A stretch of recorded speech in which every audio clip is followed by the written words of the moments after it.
Bonjour, aujourd'hui c'est samedi, c'est juste pour vous souhaiter un bon week-end. Voilà, je pense qu'il fait beau dehors, on va sortir tout à l'heure. Alors, j'ai décidé de raconter un peu les histoires des réseaux sociaux. Les réseaux sociaux dont nous sommes devenus tous des prisonniers, oui. Parce qu'aujourd'hui, les gens qui n'avaient pas la chance de passer à la télévision parce qu'ils n'étaient pas artistes, mais avaient quand même un peu de talent, voulaient se faire voir et tout, on trouvait un outil pour pouvoir s'exprimer en fait.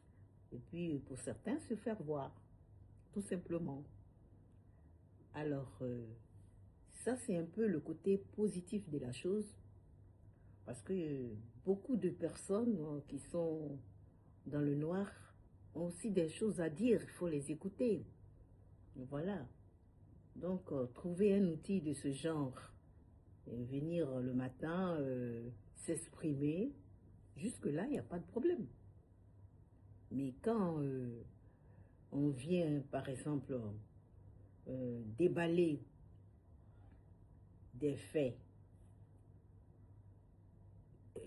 dont les gens n'ont rien à foutre, en fait, c'est-à-dire la vie de quelqu'un, venir déballer ça sur les réseaux sociaux, des personnes qui souvent n'ont jamais vu les personnes dont ils parlent, du béret qu'ils font de cette personne-là. Commencent à l'insulter, à dire des choses mauvaises, etc. Mais jamais, jamais ils se sont rencontrés. Et puis, ces personnes se transforment en avocats du diable, en fait. Parce que souvent, ils n'écoutent qu'une seule version et ils ne savent pas derrière ce qui se passe pour la personne critiquée. Il y a eu des gens qui se sont suicidés. Il y a eu des gens qui ont pleuré dans leurs quatre coins. Il y a des choses dont je n'ai pas tellement envie de revenir là-dessus. Mais je vous disais tantôt que quand je chante quelque chose, quand je compose quelque chose, c'est quelque chose que j'ai vécu, que j'ai vu. Et il faut raconter. Moi, j'ai passé quelques 6 mois, 8 mois même, suspendu, je vais dire, quand je voyais des gens qui parlaient de moi, qui racontaient un peu n'importe quoi parce que il y avait une histoire qui se posait, une histoire de quelqu'un peut-être qui souffrait aussi d'une dépression et voulait peut-être pousser un cri de cœur, mais vous qui parliez, qui décortiquez, comme voilà, c'est le mot qu'on a, les emplois souvent, on décortique. Quand une histoire vient sur le net, on est obligé de décortiquer. Est-ce que vous savez ce qui se passe derrière, la spirale que ça pouvait entraîner? Voilà, j'ai décidé de ne plus parler de ce moment-là, parce que c'était très douloureux de part et d'autre. Et en tout cas, j'en ai beaucoup souffert. Moi, dans ma vie, depuis l'avènement des réseaux sociaux, j'ai eu 2 ou 3 histoires comme ça, de ma vie privée, personnelle, dont les gens parlaient. Et puis, bon, moi-même, j'étais étonnée j'étais étonnée de ce qu'on disait de moi. Parce que, en fait, je suis une personne véridique. Je suis une personne directe. C'est pour ça que j'ai très peu de fréquentation, très peu d'amis. Je note tout, j'écris tout. Et souvent, ça dérange. Ça dérange certains de mes amis, comme feront aujourd'hui les autres qui enregistrent, qui disent non, moi je n'enregistre pas et tout, parce que d'abord, quand tu m'appelles, si tu ne fais pas partie de mon répertoire, je ne réponds pas au téléphone. Voilà. Et pourtant, je connais du monde. S'il y a quelqu'un qui a un carnet d'adresses, c'est bien moi. Mais vous me verrez très rarement chez quelqu'un. Voilà. Parce qu'à la base, moi j'ai une éducation. Je suis un enfant sans me vanter d'un administrateur civil. Nous avons mangé à table, on nous servait à table, on avait voiture et chauffeur. On a grandi dans ça. On a été dans les bonnes écoles. On a été major de notre promotion. Alors il y a toute une éducation derrière. Et avant d'arriver à la passion qui est la danse et la chanson qu'on a mis dessus. Voilà.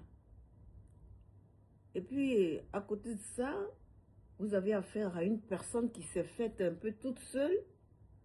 Parce que moi, avec justement cette éducation trop serrée, internat, voiture, chauffeur, à la maison chez papa, avec tout ce protocole, j'ai eu la chance aussi de connaître des belles personnes, des bonnes personnes, des grandes personnes, et des grandes personnalités. Donc j'ai vécu un peu dans tout ce milieu-là.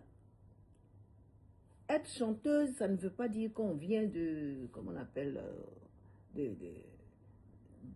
ne sais pas comment on appelle les quartiers, de Chic-au-Bois.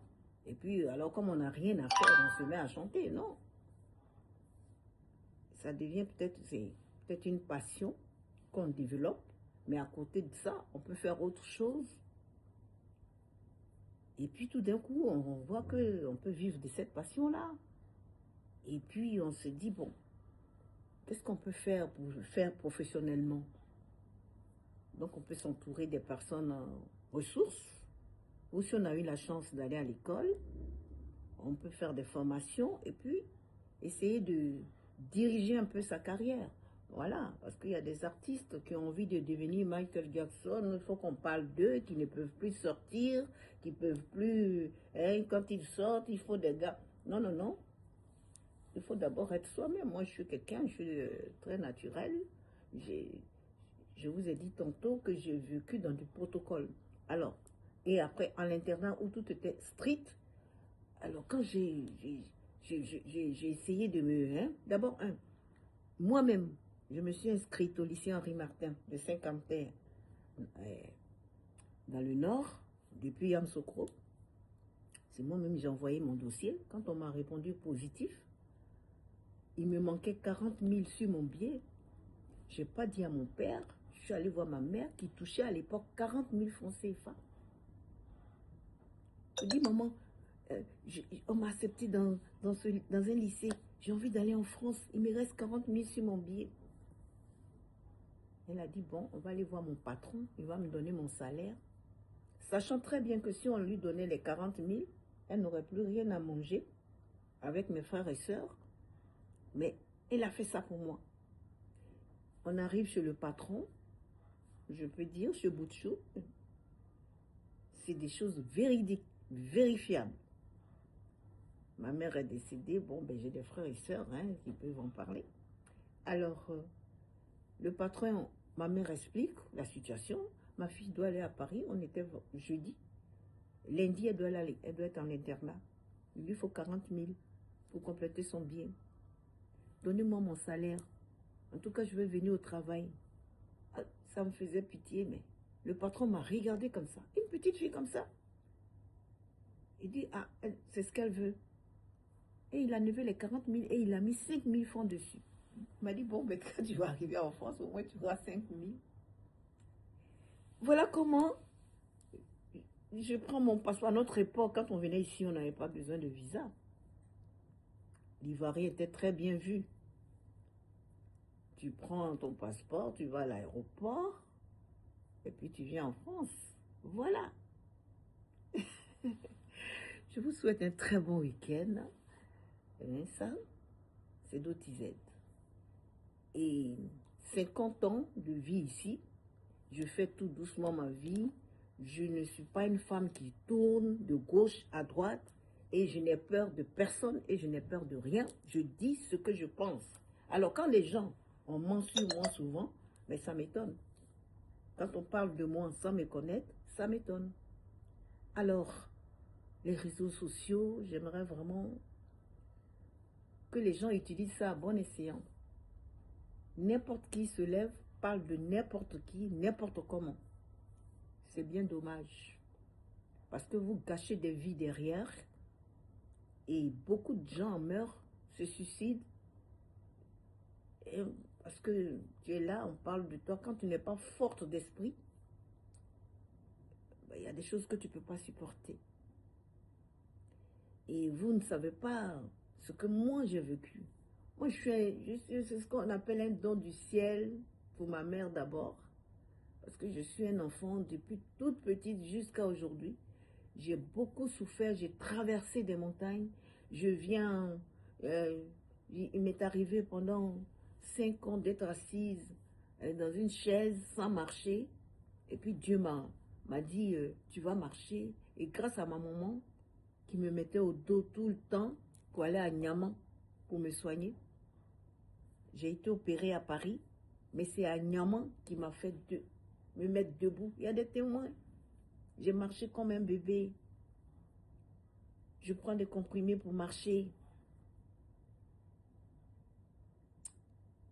Bon, il y a des situations comme ça.